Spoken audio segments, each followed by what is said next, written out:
Hello, and welcome to the TV&T podcast. I'm Adriana. And I'm Selena. And we are two sisters that have decided to let the internet into the conversations that we have about TV and pop culture over endless cups of tea. In our house, the reoccurring questions are, is it tea time? To which the answer is always yes. And what are we watching? So pour yourself a cup and get ready to get into it.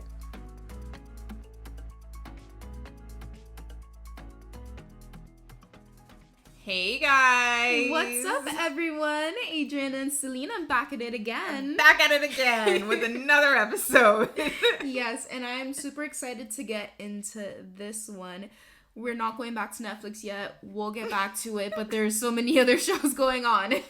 So many other shows and just so much going on. I feel like we're recording this on like a weird day. Mm-hmm. And we're about to start a new week. We're about to go into another week of quarantine. Oh gosh. Officially we're at like week 7. Yeah. About to start week 7 or week 6? I think week 6 actually. You know what? Yeah, it actually is week 6. It's a month and a half in. And so, there's just, that has its own set of feelings. Oh my gosh. Is your quote turbulent? Because we both can't be turbulent in this episode. What's your quote? Okay, my quote of the week, just how I'm feeling, it comes from the iconic show that not a lot of people watch. I feel like not a lot of people watched it, but we loved it. Mm-hmm. Scream Queens. Oh my gosh, why are we the same person? So my quote is Emma Roberts as well, but not from Scream Queens. Like another show, but I almost did a Scream Queens quote. Okay, so I used Chanel Oberling, which is played by Emma Roberts, and she says at one point, "What fresh hell is this?" And why was that? That's just how I feel right now. I know I'm complaining about quarantine, and I know that's, like, not the vibe. We want to be positive and uplifting and just give an outlet, but, like, honestly, what the actual fuck? Like, I just, this week, I cracked again. Oh my gosh. Once a week, I crack, and, like, every week, I do something drastic. Like, 2 weeks ago, I joined Bumble. Last week, I took off my acrylics in a panic. Like, on Friday, I got drunk at like 7 o'clock by myself, like in the kitchen. And then when we were going to watch a movie, I was like very drunk and fell asleep. And it was just, I just keep cracking. And so here we are. And I'm just like, what is this week gonna bring? What fresh hell is this week gonna bring? Like the news yesterday, that we got as a family, I'm just not here for any of this. Like, I'm over quarantine. I'm over it. I'm over it too. I feel like everyone is getting to a breaking point, and it has like been a rough week for us. We got some bad news, but like I still don't get how we're the same person. That was almost my quote. That is so funny. That was almost my quote, Adriana, and I mean it. But my quote for this week is actually Emma Roberts in American Horror Story Season 3 of Coven. She says, "Surprise, bitch. Bet you thought you'd seen the last of me." And I just love that quote. I use it for everything. Surprise, bitch. Like, bet you thought you weren't going to see me again, And I'm using that quote to describe my quarantine depression. She's back. She's back. Full force. And I really thought she was gone. Last episode, I told you guys I was feeling so hopeful. I was doing great. Oh my gosh, I'm feeling the worst right now. It's awful. And you know what it is? It's the nails. It's my nails. Oh my gosh. Okay, first of all, I text my lash girl. Shout out to her, Minked by Mars, at least once a week. Updates on my lashes, and I'm just like, hey girl, like I miss you, my lashes are like almost gone now, and can't wait to see you again. I hope you're doing well, stay safe, wear a mask. I have no contact with my nail girl, but if I did, I'd be like, what do I do? Lila, I don't know, it's you're on the turbulent, brink. you guys. I literally have not had natural nails in 3 years. Yep. So cutting my acrylics and having to relearn how to use my hands without them. Oh my god, isn't that the worst? For like Yes. a week, I was like texting like an idiot because my nails just, I was like, what's wrong with my hands? Like, who are these baby hands that I'm like trying to get adjusted to? It's crazy. Literally cut down my 6-week-old acrylics and I'm just over it. I'm done with it. Let's get into the show. Oh my god, so today, so turbulent. Yes. But let us know if you guys can relate, you know? We're all in this together. We're all in this together. I'm taking every piece of advice I can. I'm just trying to find things that I'm enjoying and like trying to find small wins, you know? Just small moments of happiness. Oh gosh. You know, just small like nuggets of joy. We need to start going outside again. I think today was really gloomy and it put us in like a weird space. I know it was really gloomy. Yeah. But you know what, tomorrow, I think the nails, we're going to do our nails. Okay. We're going to get it together. I'm taking out my braids tonight. I'm going to like deep condition my hair. I'm not going to look like such a ball of just what do I look like? I look like, if I could describe myself right now, I look like the cover of like Meek Mill's first album with that like fuzzy hair little kid photo of him. Oh no, Adriana. I look awful. We need something. We're gonna get it together. Yeah, we're gonna have a day. We might just have like a little quarantine party. We didn't have a quarantine party this week. No, but like tomorrow. Yeah. Yeah, we'll get it together. But anyways, let us jump right into this week. Tell us your thoughts. How are you feeling? Like, let's commiserate on. Not well, bitch. There's another quote. There's another quote from Queen Dorinda on The Real Housewives of New York. Love her. Okay. So let's jump into what the meat and potatoes of today's episode is going to be. And we're going to finish off our conversation about Little Fires Everywhere. Yes. The last episode dropped. The last episode dropped and we devoured it. Oh, and gosh. I have so many thoughts. You share your thoughts first. Wow. Wow, Bethany, wow. Like, I cried. I didn't cry, but okay, so let's start from the beginning. Mm-hmm. What is the beginning? Okay, like one thing that stood out for me is Moody getting beat up by his brother for confronting him about Pearl. He stole his girl. But he didn't steal her because that wasn't her man. Like, you know, he didn't try to make it official. All he did was like buy her a little notebook and he felt entitled to her. And what Izzy said to him when he was clearly upset was like totally right. She said, you don't deserve her just because you like her. And that is like, that just sums up the friend zone to me. And like, every quote unquote nice guy feels that they are just entitled to every single person that they come across that they like just because they're nice. Like, what about connection? What about chemistry? What about like being the type of person that somebody likes? And yes, but in theory, if you stole the guy that I liked, I'd be mad as fuck. Well, obviously he could be in his feelings, but I do think she was like 100% correct in calling him on that because you just don't get the girl because you like the girl. Like, you know, there's so many other factors that go into two people getting together. This is true. And I just feel like that was like the beginning of his incel journey. His what? Incel?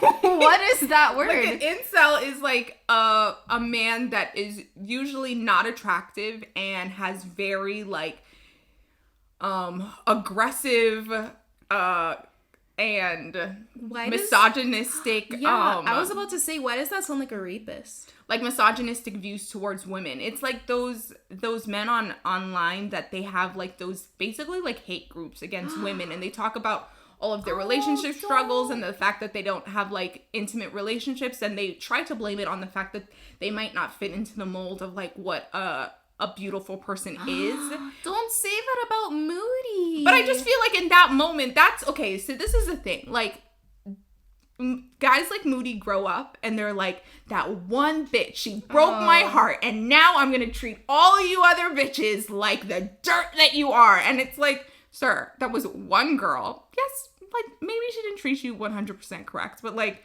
that's not a reason for you to become a psychopath and treat every other woman that you come in contact with such disdain and like vile behavior. I understand what you're saying, but like Moody as a character, I don't think he'll go all the way there. No, I don't think so either. But in that moment, I was like, I'm getting incel vibes. Like, no, I don't like this for him. So I really did appreciate Izzy like setting him straight, because I think he needed to hear that in that moment. You just don't get everything you want just because you want it. Especially not people. You're not entitled to people. You're not entitled to their emotions and their like reciprocity. So I mean, this episode was really about the kids though, and I love how last episode we were like, oh, I love how their storylines are just about like coming of age and like they're so fun and fresh and cute. This episode they went full on 90s white kid, I'm gonna kill my mom. Is that bad to say? Maybe we can delete that part. No, it's fine. You know, it's yeah, they did. They really did. Like, the fact that Izzy's reaction to, what was it? The abortion news? I don't think it was the abortion news. What set her off? I think it was the way her dad spoke to her. Oh, yeah. He was like, you don't just get to leave. And, like, you don't just get to not participate and not live life just because you don't like it. He's like, tough it out. Yeah. I thought that was really like, she needed to hear that also. She is a baby in a lot of ways. Like, she is the youngest, and I think she's the most neglected, and you just don't get everything. Everything is not going to come easy, and I think that's a harsh reality that a lot of people face. Some people sooner, some people later. And in that moment, he was like smacking her in the face with reality at a time where she already felt alone. Because Mia and Pearl had left. Yeah. And she was blaming her mother on that. She, you know, her mother had cut her out of the family photo. She found them in the garbage. You know, it was just like a lot of things coming at her. In that moment, she snapped and was like, I'm going to burn this down. I don't think she wanted to burn the house down. I think she just wanted to burn up all of the stuff. Yeah. She put all the stuff on the bed, she put the gas, and she was gonna burn that. Her siblings took it a little further and were like, we're burning the house down. I know, that was... You know, with mom inside. I'm glad they decided to wake Elena up and, like, save her so she didn't burn down in the house. Obviously. But, yeah, that was just really insane to me. They all came to a breaking point and were like, we just need to do something. Yeah. And I guess burning down the house was it. And the house really did symbolize their entire life, the dynamic of their life, this perfect world that they really disliked and wanted to break away from in the end. Yes. And I think in so many ways it symbolized like a fortress for them. You know, the house was everything that their parents had built, everything, the world that they had created for their kids, and burning that to the ground really symbolized them breaking out of the molds that they've put themselves in, that their parents have put themselves in, and, you know, giving themselves a fresh slate. Like when Mia is talking to Izzy and she's talking about the time when after she had Pearl and she was watching the wildfires and, you know, just seeing that you could completely burn something down to the ground and that you're able to rebirth yourself, and new growth is able to come from that because it is just completely wiped clean. And I think that little monologue was the lead up to the actual fire. Beautiful moment. And I think that moment would have hit different and better in a book. And this is, I guess, a critique of like a book to television translation. I feel like in the show it's kind of like, ay, que dramático, like this girl, the fire cleansing, like we get it, you know, you're artsy, you're edgy. You're not supposed to take it literal. Yeah, I mean, in the book I feel like that would be a really good moment, but in the show it just kind of seemed like overkill. Oh, for sure. Like, Yeah. all of this is complete theatrics. Like, complete ridiculous theatrics. So, yes, completely. I agree. But I did like that moment because I felt like that connected, for me, the first episode with the last. Like, that moment of thinking really that Izzy was going to be the person that burned it all down, and seeing that idea kind of planted, and then seeing how it played out, where she was almost the light to start the fire, but the rest of her siblings took that on fully. I really liked that moment. Yeah, but can we talk about BB Chow stealing her baby back? Oh my god. Those poor parents. That My really thing killed is me. like, hi, police, immigration, ICE, where the fuck are you? Like, why isn't this woman in custody? Why isn't she being deported? Does she now have a work visa? Like, I just don't understand the logistics of the immigration stuff, especially because our mom is an immigration attorney. Yeah. So this hits kind of close to home because this is like what she does. And I'm just like, logistically, this would never happen. Like, we know people that have been arrested, gone through the legal system, and been deported, and like, this would never go down. You're not gonna go file suit and then be let out, and then just after coming here illegally and not having any pay. Like, I don't understand how she's working. She was in the process of filing for, I think, residency, and that's why. Yeah, she was in the process, so I think that's why they let her stay.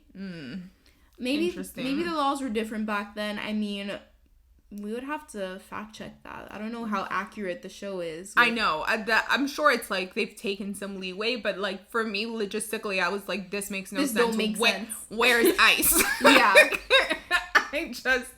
I'm like, this woman needs to be deported. Like, come on. Yeah, I mean, I didn't like that part at all. That ending for me was not satisfying because I feel like Mirabella, Mei Ling would have had such like a much better life with, you know, the adopted parents, and BB Chow being selfish and stealing her away. Like,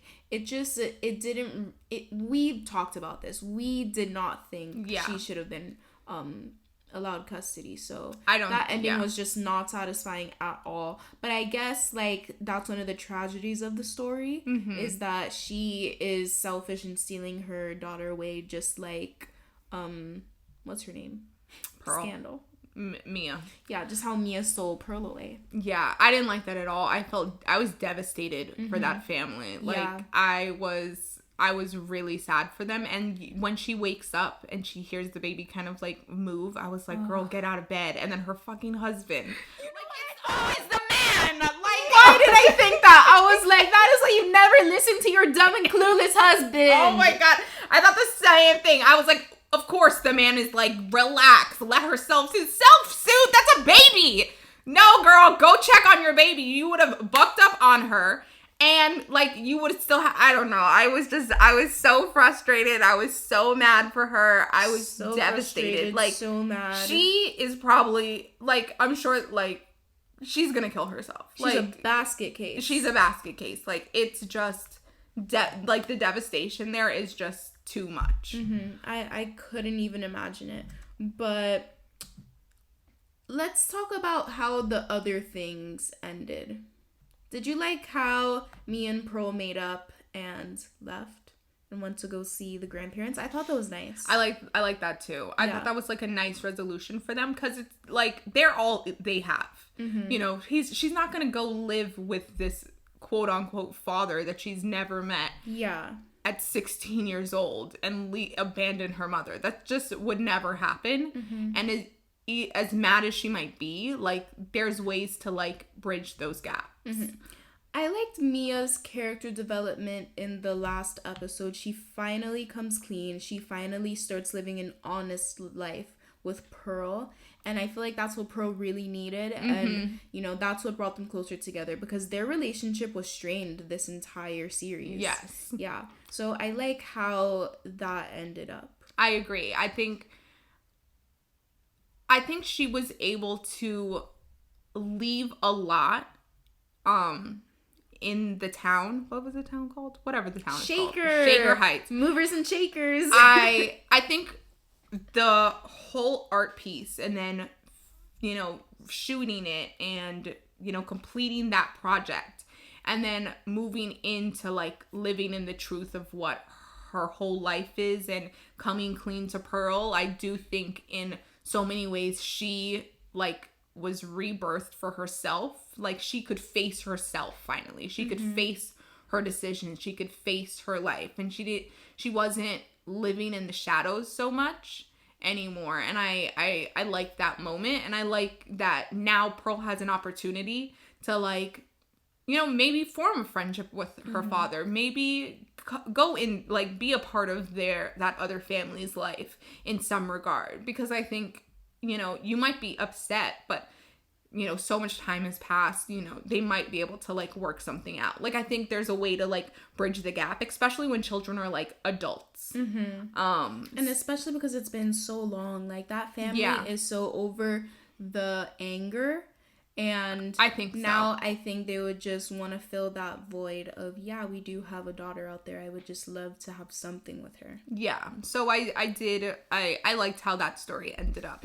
How did you like that Izzy is with them? Izzy's not with them. What do you mean? Oh my gosh, did you not get that last part of the show? What? She's dreaming that she's hitchhiking and she gets in the car with Izzy and Mia, but then she wakes up from the dream on a bus alone. Did you not catch that? Did I not catch that? That's why it looked so bright and foggy. That was a dream. And she woke up and she was on the bus alone. Because why would Izzy be on a bus, but then they're driving? You see, they're not together. Oh, that's true, because she wasn't in the car when they got to the grandparents' house. I was confused. I think I looked down to text and I was like, what's going on? No, that is a part of the show you cannot miss. Izzy runs away. She's completely on her own. Yes, I know. I saw that, and then she was hitchhiking, and then she bucked up on the car, and I was like, this is just way too convenient. Like, I don't like this. Like, I was like, this is way too, like, too much. No, that was literally a dream. Izzy's alone. I don't think Izzy's character development is done. They definitely left that open for season 2. But the character development that I do want to talk about is Elena's. When she goes into the house, she's looking for Izzy. She sees the art piece and she finally calls her Izzy instead of Isabel. Something clicked for her. Yeah. Elena, I mean, this episode was tough for her. She had a lot of truths that she was not prepared to face smacked in her face. Like, when she's, like, accusing Pearl of getting an abortion, and it's your daughter, it's girl. Like, girl, you don't even know what's going on over there. You like, don't know what's going on in your house, honey. Yeah, you know, and even when, that daughter, what's her name? The one that got Lexi. Even when Lexi confronts her and she's like, Mom, I'm not perfect. And she's like, yes, you are. Like, she can't even, like, face the reality of her actions. So, yeah. So disillusioned, but I'm glad that Elena was finally able to realize the way that she treated her daughter wasn't good. And it really comes full circle with her finally calling her Izzy. You know, I really liked that moment. But let us know what you guys thought of the show, season 2. And also, I really liked for Elena at the very end where she took responsibility for the fire to the cop. Me too. I thought in that moment she was like, in her head, she was like, I am the reason why this has all come crashing down. You know, Bill confronts her about the ex, affair. And, you know, she's faced with her kids all being all hating her, all having their own set of issues. And she's faced with, like, every decision that she's made up to that point has led to her entire life crashing down and her needing to start over and take responsibility for it. Like, she's no longer within the bubble of that house, her, and anything else that are the details of her life. How about her plan? Like, the biggest part of her character was her plan, and she got to a point where she made it. She has the house, she has the husband, she has the kids, she has the job, she has it all, but it all just comes crashing down around her. Like, no, your plan is not always going to be foolproof, and your perfect looking life actually is killing you. It can kill you. It almost did. Yeah. I felt bad for Bill, of course, because, I mean, he really didn't do anything wrong. And it's like everything he's worked for and provided for this family has burned to the ground. Like, poor Bill. To a crisp. And, yeah, but I did like that in the end that Elena did take responsibility for everything and was like, this is on me. Mm-hmm. I like that a lot. Really good ending and close up for her. But what do you think? Season 2? I don't know. I feel like that's all it needs. I don't like when people, like, I don't like when shows are supposed to be limited series and they've closed up a story. Oh, is it a limited series? It's only one book. Oh, but I mean, I feel like they really left it open. I don't know if that's how the book ends. We should probably check that out. Well, in the book, I know the kids don't burn down the house. Like, there's an alternate ending in the book. Oh. The show was done differently. So you never know. They just might, because I feel like the show did do really well, and they really did close it off in a way where they could make more. So, I don't know. I guess we'll see. I don't know. I like when books, like, when they make a book into a show and they actually end it. Like, just keep it a limited series. Like, something can be short and sweet. Yeah. I wouldn't mind it. Yeah. That was just my thought when things end like that. I guess. I don't know. But I guess moving on. But let us know what you think. How did you enjoy the series? We really enjoyed it. Yeah. What would you give it overall? I think I would give it a solid 9. Yeah. It was a really good show. Yeah. A solid 9. Solid 9. That sounds good. -1 for the dramatics and Kerry Washington overacting next. Oh my god. Love ya, girl, but you know. You're doing too much. Okay, so let's jump into one of our favorite shows. I named this as one of my favorite shows, Yes, that we love to watch and are just completely obsessed with. And that is none other than Married at First Sight. The beautiful train wreck that we love to watch. The season just concluded, and I think this was the best season they've had as far as like drama and entertainment, but the worst season because no one's together. So it was so problematic from the very beginning, but we knew that going in. Like from the matchmaking special, the first episode. Okay, let's backtrack for a second. Yes. Married at First Sight. Let's tell you what it is. It is a reality show. It's on Lifetime. We are now in the 10th season. It's season 10, yeah. The 10th season. We have watched every single season of this show. And they have a team of experts interview and go through analysis and personality assessments and surveys and all of these kind of like assessments of people. And they are placing them together in legally binding marriages. They are checking for, compatibility, your preferences and taste, and trying to fit you with somebody that they think that you will have a successful, lasting marriage with. Yes. These people get matched and they don't meet and date. They literally meet at the altar. They say their vows, they get married, and then they start their journey. And Lifetime documents this entire process. It lasts for 8 weeks. And then after that, the experts come to them and ask them if they want to stay married or get a divorce at the end of the show. And, usually, I can't even say usually because every season is different, but there are some seasons where all of the couples are so successful and they end up staying together. They get married, they have kids, it's great. They stay married, I should say. And then this season, all of them were just like, yeah, we hate each other. Yeah, this season was a lot. They had the most couples they've ever had. 5 couples this year. Too much, in my opinion. Too many, I think. I think they kind of forced it, and you can tell because some of the matches never made sense from the very beginning. You want to talk about every couple? Let's go down the list of couples, you guys, because these people are, even like, we're not experts, and I feel like we wouldn't match these people. Absolutely not. Yeah. Let's start with Katie and Derek. That was couple number 1. Derek, they were a young couple.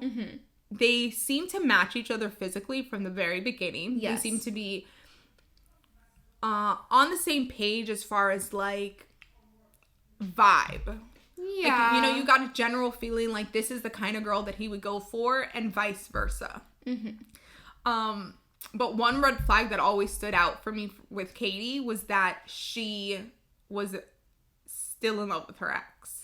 Okay, literally from episode 1, we meet Katie. She's like 24 years old, one of those girls that just wants somebody. She just wants to like get married and have kids and be like a mom at home. Yeah. And she's still in love with her toxic ex that literally texts her before the wedding, "I still love you." Yes. And obviously that sets her off from the beginning going into this relationship, right? And then we have Derek, her husband, who has never been in love. Ever. And this is also a problem because when Katie needed that reassurance throughout the marriage, he couldn't give it to her. Yes. Yeah. They were on very different pages as far as how they saw each other living life. Like, Definitely. Katie is a hyper realistic person. She wants to live in reality. She says it on the show, she does not have a lot of dreams, and she doesn't think that there's a place for that in an adult relationship where you're raising kids and, dealing with life. And Derek, on the other hand, is described himself as a dreamer. Literally, he wants to like write a song and like skydive and write a book. He wants to fulfill all of these passion projects and dreams that he has for himself.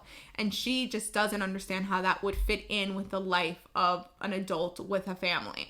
Which I can understand. I could understand, but the way she did it was very like Debbie Downer. Oh, for sure. Yeah, and something about Katie is that as the season goes on, you find out that she's kind of a bitch. She's very like mean in moments. When they were fighting, she would just say some things that were low. She called him a loser in their last fight. She was like, she said a loser weirdo.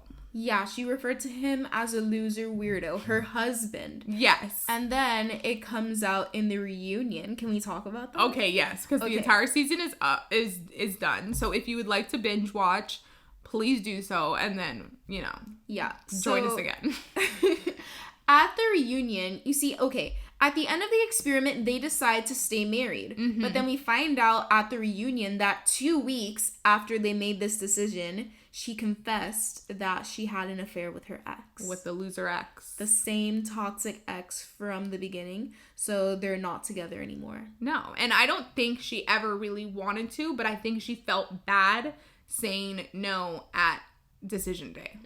For me. Like, I think she quote unquote wanted to give it a try, and so she was like, let's move in together, let's try to live life together. But if 2 weeks into that you are then turning around and saying, okay, I'm gonna go sleep with my ex, and it's just gonna be a purely physical thing, then like, what is happening with your husband? Like, yeah. And mind you guys, this is 2 normal life weeks. This isn't 2 quarantine weeks. I feel like 2 weeks in quarantine feels like a year, so people might be in the mindset of like, oh yeah, 2 weeks later, whatever, she cheated on him. But in like regular work life, she was going to work every day, seeing him every day. They were on like a schedule. 2 weeks later, she cheats on him, and it's just like, that couldn't have been the first time. No. Yeah. I don't think so. And I don't think she was ever really in the marriage the way she wanted to be. Yeah. And I kind of wish that she would have just ended it from the beginning. I don't think she needed to drag him along for that kind of heartbreak. Because I do think that he was really in it for the right reasons and really wanted to make it work with her. Yeah. And it's just a real shame that she says now that she never felt any chemistry, and she never felt like this was the relationship for her. Like, if you felt that way and if you knew that, then why didn't you say that? Like, bow out before someone gets hurt. She did like him in the beginning. I just think with her ex still in the picture, she couldn't give him an honest chance. Yeah. Yeah, which it's sad, but, you know, let's move on to another couple. Let's talk about a man that didn't give his girl an honest chance. Mindy and Zach. Mindy and Zach. This is my favorite couple of the season. Oh, really? Yes. Like, my favorite toxic couple. Okay. Because the experts really did Zach wrong, in my opinion. The only reason these people were matched was because they were both athletic. Like, Mindy was a figure skater and Zach was a personal trainer. But that was the only thing they had in common. These people did not match each other on any other level. No, like, Zach is, I mean, he's a good-looking guy. He's hot. He's a personal trainer. Famous. He's got a little Instagram following. And to me, Zach wants somebody with, like, substance that's real, but he wants a baddie. Yeah. And Mindy is a very pretty girl, and she's lovely. Like, she is, I can definitely see her, like, settling down with someone being really happy with her, and, like, I can see why she wanted to do this, but she is just not the girl for Zach. Like, she wasn't, at all. yeah. He wants a little cutie that's gonna have her, like, that's gonna be done up, has a nice body, is sending him motivational quotes, who's going on hikes with him. He needed someone, I feel like, younger as well.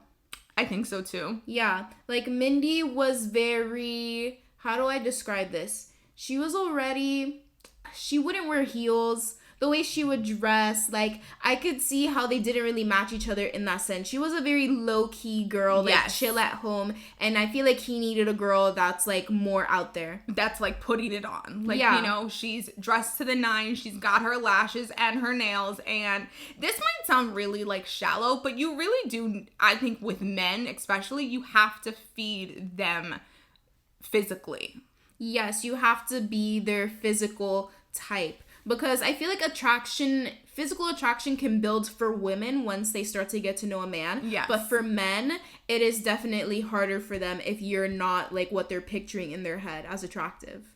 Absolutely. And I just don't think Mindy ever did it for him. And, like, me personally, like, he's a high maintenance guy. Like, we saw him. He was doing his hair. He was dressed real cute. He had on his little black fedora at the pool on their honeymoon. And Mindy was in a t-shirt and, like, not even cute shorts. And he was on day 2. He was like, "Are you going to shower?" And she's like, "No, I'm tired. I'm going to sleep." And it's like, ma'am, you just flew all the way to Panama. You've been on planes. You've been on buses. Like, and this is your man. And this is now your new husband that you have known for 2 days.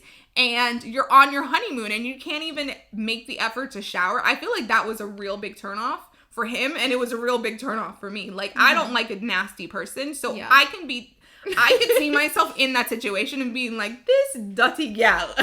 You know, but I mean, I feel like Mindy is going to be great for someone. It just wasn't him. But at the end of the day... I agree. Yeah. I think the experts did them both wrong. I think they didn't really read between the lines of what Zach was saying he was looking for. And he wasn't fully transparent with his need for physical attraction and compatibility. And for Mindy, I just don't think they gave her a man that was as dedicated to the process and as forthcoming as she was. Because the way that he treated their marriage was just really awful. He never moved into their house. Never moved in. He never really gave her a chance. They barely hung out. Distant. He was just uninterested and completely withdrawn emotionally and physically. And there's just no way for you to build a successful marriage like that. And he didn't really give the experiment a fair shot because he couldn't get off of the ground. He couldn't go from 0 to 1, much less 5 or 10. Yeah, and then on top of that, we find out throughout the series that Oh my God. he's talking to one of her best friends behind her back. You guys, he met her friend at the wedding. On the honeymoon, they were DMing. By the time they got home, they were speaking every day on the phone. Bitch, you're shiesty. Bitch, you're shiesty. To quote another queen from another reality show, bitch, you're shiesty. How you gonna be DMing my new husband? Girl, if that was me, she would have no hair. Like, Yeah. I would have ran up on her real fucking quick after learning that. Like, no, absolutely not. That is so not a friend. How low down are you? That I'm on national television trying to make a marriage work with this person. I've really put my life on the line here. Thrown my heart and soul into this. You come to the wedding, you meet my man, and then you're gonna DM him on Instagram and then start talking to him behind my back and then be all shysty with it when it comes out? Oh, hell no. Not for me. So naturally, they said no on decision day. And well, she ended it before decision day even came around. She told him, I think like 2 weeks earlier, she was like, I'm done here. This marriage is over. I'm not even entertaining the idea of trying to make things work or seeing where this is going because you have just lied to me. I cannot trust you. And you never really gave me a chance anyway. So what am I giving you a chance for? I was like very proud of her in that moment. Like, girl, you deserve so much better. And like, no. Yeah. And then another piece of tea that I would like to touch on is that in the reunion, we find out that Zach and Katie from the other marriage, the other couple we just talked about, after filming ended, they went on a date. Yeah. Like, shystiness all around. Yeah. And all the women on this season, like, formed a really nice friendship. They all got matching tattoos. But, like, girl, you literally are going on a date because your marriage is over and my marriage is over? Like, no. Sick. Hated it. Hate to see it. Those two marriages were a train wreck. But let's give these people some hope for the show because a really cute couple did actually come out of this season. Yes. And that is Jessica and Austin, the number one couple. My favorite couple. She was my favorite girl on the cast. And Austin, I liked him a lot. Yeah. And I thought they were just perfectly matched and like really perfectly suited for each other. They matched each other physically. They're both tall. They're both like reasonably good looking, but not overly like breathtaking. I think they were attracted to each other. They had physical compatibility from the very beginning. Like, they were affectionate with each other. There was a level of comfort and they could joke with each other. They're both kind of awkward, both a little nerdy. They have the same type of humor. It was great. They just flowed from the very beginning and I was like all here for it. I thought Jessica's like personality was so cute. She's like a real like down to earth, like straight shooter, very honest, very upfront. Sweetheart. I really liked her. And I thought Austin was like a really great match for her. He was a little bit more on the low key end and she was like a little bit more high energy, but I think they complemented each other well. Like when they moved into their house, you know, they were cooking meals together and he would help with the dishes and they just did things for one another that I just thought were just really nicely complementary. Yeah, and then their families got along together. Yes. They really intertwined their lives. Jessica was a nurse. Austin was in tech sales. Yeah. And they did have some bumps with Austin traveling. He had just started that career, so he kind of had to do the grunt work with traveling every week, but they really made it through. And when they were together, they made the best of their time. And they were just so cute and adorable together. This couple was the epitome of a healthy relationship. Yes. Everyone else was super toxic. Yeah. I think they talked about the things that they had issues with and they were able to like face them head on. And I think Jessica for sure was looking for a lot of reassurance that Austin couldn't give her at the same pace that she wanted to give him and she was wanting to get from him. Yeah. But I think that he handled it well. And in the end, they were able to come together and say, like, you're the person for me. I love you. You love me. And we have a good foundation here to, like, make this work and take it to the next level. Yes. He said, I love you on decision day. And that was just so cute. I cried. I cried too. It was such an adorable moment. Yeah. He was just like, I love you. And of course, I want to stay married to you. And you're just everything I've been looking for. I thought they were just, like, so, like, well suited. But I feel like for them, like, if they had run into each other at a bar, they both would have, like, wanted to talk to each other and hit it off. Like, it wouldn't have been a stretch for those two people to meet. And I just love them. The experts did a good job with that couple, but we still have two more that are just a mess. We'll leave the best for last. Let's talk about a very blah couple, Mika and Michael. Mika and Michael. Oh my God. From the very beginning, just oof. Just, they started off on the wrong foot to me. And for me, even in the matchmaking special from the very beginning, I was like, I don't know if he has the emotional maturity to deal with this. He had been adopted, abandoned by his mother, raised by his grandmother and aunt. And he never spoke about going to therapy. And dealing with the abandonment, the issues that come with that sort of, like, upbringing and life change from a very young age. Yes, and he showcased these unresolved childhood traumas by lying repeatedly. First episode, him and Mika get into an argument because he told her friends, you know, I'm not really that concerned about physical intimacy. We're going to go at her pace. Of course, these people are married at first sight, so it's going to take them a while to warm up to each other. They may not want to get physical right away. Perfectly normal. And then on the honeymoon, he tells Mika, apparently, allegedly, supposedly, that by the end of the honeymoon, if they didn't have sex, he didn't want to be with her. And then the next time they tried to have a follow-up conversation about it, he was like, I never said that. And she was like, okay, so now you're lying. Yes. And from there, it just spiraled. They never really could get to me on a good foot. Yeah. It was always, that's not what I said. That's what you said. That's not what I meant. Okay, so what did you mean? Let's try to get on the same page.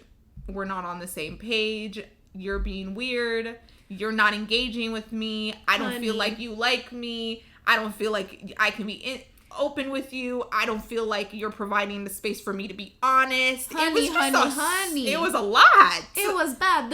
Okay, even if she didn't provide the space for him to be honest, I feel like that's bull, because this man lied about his job. This man lied about how much money he made. This man said he was a yoga instructor, never taught yoga a day in his life. Like, we don't know what's real and what's fake with this man. And I feel so bad for Mika because I actually like her. Me too. I thought she was very mature in the way that she approached these conversations with him that were difficult. She faced things head on. Like, when she caught him in something, she was addressing it right there, right then and there. And she wasn't mincing her words or playing mind games with him at all. And all she wanted was for him to be thoughtful and honest and just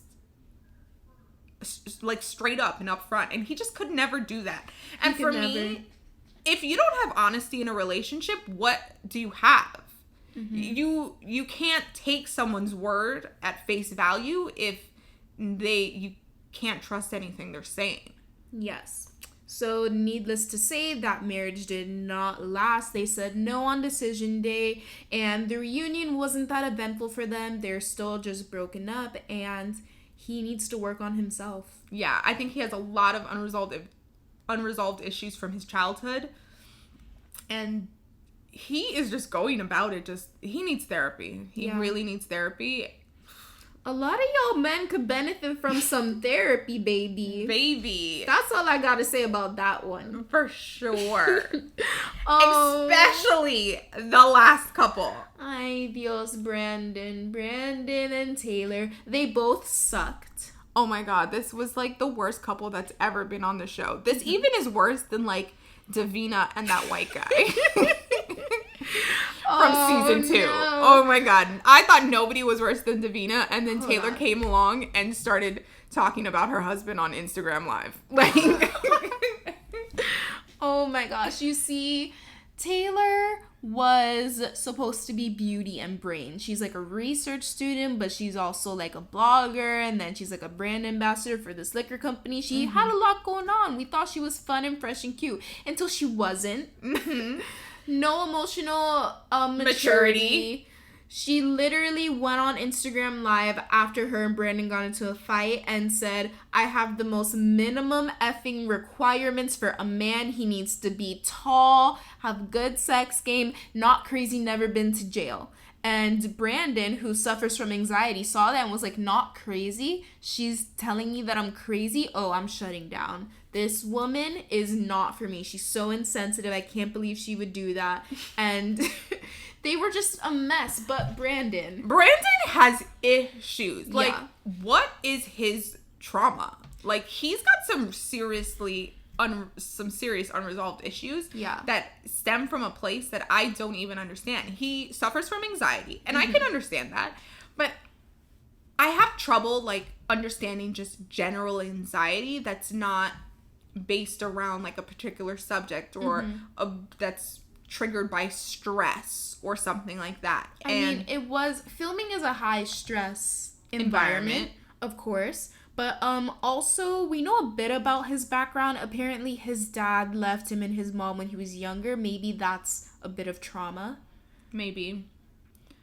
I don't know. He just had so many issues. He didn't like that she had a Instagram following. He didn't see the value in her putting time and effort into that. He was upset on their honeymoon because she was taking pictures. And it's like, is it that big of an issue? Like, I don't think it was that big of an issue. I think he had an idea in his head of what an influencer is like, kind of like a shallow viewpoint. I feel like that's how he maybe saw her first impression, and he just didn't change his mind. Yeah. She didn't do a good job, but from then on, he was just always harping on the fact that she was prioritizing something else over him. She was on her phone. She was on the gram. She was interested in other things. He just could not get past that. But I also don't think that he made it easy for himself in having that. Like, okay, he had that issue with her, but the issues that she had with him were much larger. Yes. He was violent. He was angry. He would get combative with production. He was yelling. He was screaming. He was unpredictable in a way that even watching it made me uncomfortable. When you don't know what is going to set somebody off, and any little thing can spark a violent, aggressive outburst, that person is just completely unpredictable, and you don't know where you stand in their life and what they are going on with. Yeah. Brandon's biggest issue was his issue with production. I don't think there was an episode where he wasn't complaining about production, the entire team fighting with the team, getting violent at certain points. And, it was just a horrible situation. But they decided not to continue with their marriage either. And then we find out at the reunion that they both have restraining orders against each other. And they had both gotten arrested after an altercation at a bar. And the epitome of toxic. Yeah, just so toxic. They ran into each other at a bar when Taylor was with her new boyfriend after they had decided that they were splitting up. And she moved on quick too, honey. Yeah. That marriage meant nothing to her. Well, she was not really in it after that. After the honeymoon, really. I don't think she was ever really in it after that, because that one blow-up altercation with production and him, she was completely turned off, and it never really got going after that. And they never lived together either. Well, for a little bit, briefly, and then she stayed out all night with her friends, and another issue, this girl. And, you know, he was like, what the hell is this? Like, I'm leaving. I understand his side of things, but I understand her also. Like, I would not stay with somebody who has, like, aggressive outbursts like that. I'm really sensitive about, like, people yelling, people screaming, and violence, and you just never know if you're going to be on the receiving end of that, and that's just not something I play with. Yeah, they both sucked, but the violent and aggressiveness came out on this one drunken night after filming had ended. Taylor was with her new boyfriend. They saw Brandon. We don't know exactly what happened. Allegedly, there was picture taking, harassment, somebody followed somebody, and they both got arrested. Yeah, so, you know, they both have restraining orders against each other now, and hopefully they can both move on with their lives, but that is just, like, the peak of what you don't want to happen with this experiment. Yeah. They were just so ill-suited for one another, but you, from the beginning, like, you thought I thought they were going to be one of the strongest couples. I thought they were well-matched, but their personalities just completely clashed. And it goes to show, like, you can have everything on paper that seems like it's going to match up, and it really comes down to compatibility and chemistry and all those other things that are just, you can't assess for. How about it goes down to the vibe? Yeah, like, what's the vibe? like, his vibes were off, her vibes were off. They were just awful. Yeah, but you know, it happens. It does. Especially with the show. You never know if that perfect match for you on paper is really going to be a perfect match in real life. And I'm glad that that show kind of shows us that. Yeah, I love the show because you really do work in reverse. You get the big thing that everyone's working up to out of the way. And then you look at the person and you really try to get to know them on a real level, on a level that's much deeper than you would if you were just dating or just, like, leading up to an engagement. Yeah. And you try to cut through the crap of what people put on and get to see, like, is this the person for my future? Is this the person that I can have kids with? Do they even want kids? Do they want the same kind of future that I want? And you're allowing yourself to grow into love. Grow into love. That is a quote that one of the experts always says. And I just love that quote. I love this show. This season was super fun and fresh. 5 stars. 10 out of 10. I really loved this season. Let us know if you guys liked it as well. If you watched it, if you're gonna binge it, like, it's amazing. And also, the reunion this year, it was 2 hours. It's usually only 1. And the host was so on fire. Like, shout out to Kevin. You get an Emmy. Shout out to Kevin. I think it's Kevin Parker. I don't know his last name. But Kevin, you did a great job. You asked all the tough questions, and you didn't let anyone off the hook. All these people that had these really just toxic moments, you really called them on it, and I appreciated you greatly. Okay, is it time for tea? It is time for tea. So let's get into the tea. Oh my god. So what we want to talk about is what, you know, it's been a trending topic on Twitter. Yes. And that is Ellen is the devil. Ellen is supposedly a raging dragon, and we all thought she was America's sweetheart. I know. The threads about her are, like, really crazy. And I think it's funny that it's coming out now. I feel like it's been brewing for a while, but to see it all come out now during quarantine is just funny because she's, like, stuck in her house, and she did that special episode from home, and it just, like, wasn't funny, and people were like, you're complaining about being home, like, you have no kids, you're in this giant house, like, just chill, girl.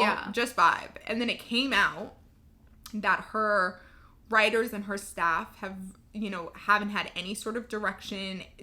They don't really know what's gonna happen with their show, happen with their salaries, and she's not really being the leader that we all, I guess, think she is in this situation of COVID-19. But she's like on YouTube making clips. So, you know, if you guys are not aware of the situation happening with Ellen, it came out a few weeks ago on Twitter.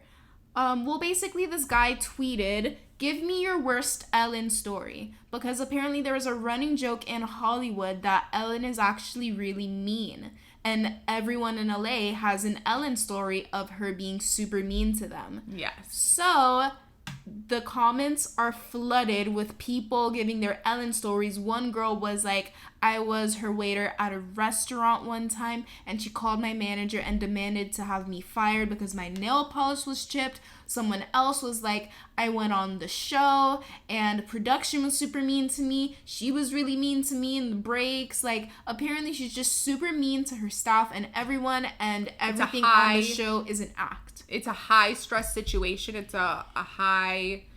It's a hostile work environment. That's exactly what I was looking for. It's a hostile work environment, and, you know, apparently she's really crazy. And you know what's funny? I heard about this maybe 3 or 4 years ago at a birthday party. I have a friend that her fiance did security for her a couple times, worked security for her a couple times, and he told us all at this birthday party that I had that she is like a complete lunatic. She screams at everyone. She is so mean, so bitchy. He literally described her as like the biggest bitch in the world. Like, she is not nice. It is all an act, and she is the fakest faker ever, basically. I mean, I have to say I'm not that surprised, because I feel like sometimes the dynamic between her and her guests on the show, like even before I heard about this tea, sometimes I would watch it and be like, why does she seem so fake? Why does she seem so like off? And at first I thought maybe she's just having a weird day, maybe she's tired, but it's genuinely because apparently she doesn't like any of her guests. And when you compare her to other talk shows like Fallon or Kimmel, they always seem to establish rapport with their guests, and you can tell that the guests are comfortable. None of Ellen's guests ever seem comfortable. Well, she's always trying to scare them. Well, that too. And you know what? Let's psychoanalyze this a little bit. Adults who like to play practical jokes and scare people are like not well, in my opinion. I agree. Like, I've always thought it was weird that she wanted to scare people. Like, I personally don't like being scared. I don't watch scary movies. I don't like anything that's too suspenseful. I just think it's like, it's not a nice sensation for me. And so I don't understand her obsession with trying to scare people. I get that she thinks it's funny, but it's not funny to see someone in fear, though. Right. And they're caught off guard. Now they're on edge. It just puts them in the wrong headspace for like an open and honest conversation and a fun experience on a talk show. It doesn't make sense now that you think about it. So I actually think this piece of tea might be true. When I heard from my friend's fiance that she was crazy, basically I was like, wow, it actually made me like her a little bit more, because I mean, I have a soft spot for people that are a little bitchy. Like, it's just like a weird thing. Oh my gosh. And so I was like, oh, really? Like, she's actually not as nice as she claims to be. Like, I kind of like that. Like, I like that she'd be like, you know, probably like rolling her eyes behind like all the corny shit that she has to say. But the fact that it's like toxic and hostile is like a little, it borders on crazy, and you have to wonder like, why? Anyone scarring their employees, like what are you doing? You don't get a free pass just because you're a woman. Yeah, you really don't. And I feel like that's the thing. When you think like, oh, bitchy boss, like bitchy woman, it's like, all right, like Devil Wears Prada, Miranda Priestley, like suck it up. But if it was a man talk show host, like with these allegations, he would be canceled. I agree. You know? I think it is a little weird that there would even be a running joke about it. Right? And it not come out sooner. Like, how was she getting away with this?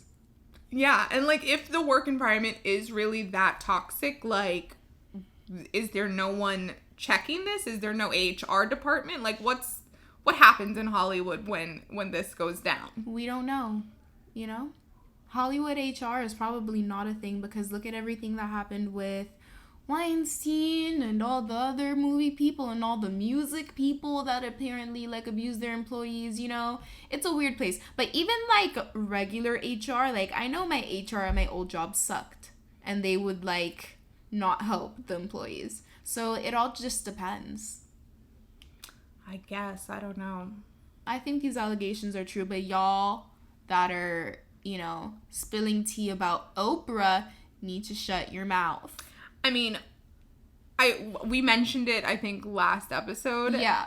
The internet is, like, really trying to come for Oprah. And I'm not here for it. I'm not here for it. Like, I'm really not. They're trying to, like, paint her as this, like, person that has, like, propped up problematic white people and has tried to tear down the black community. And yes.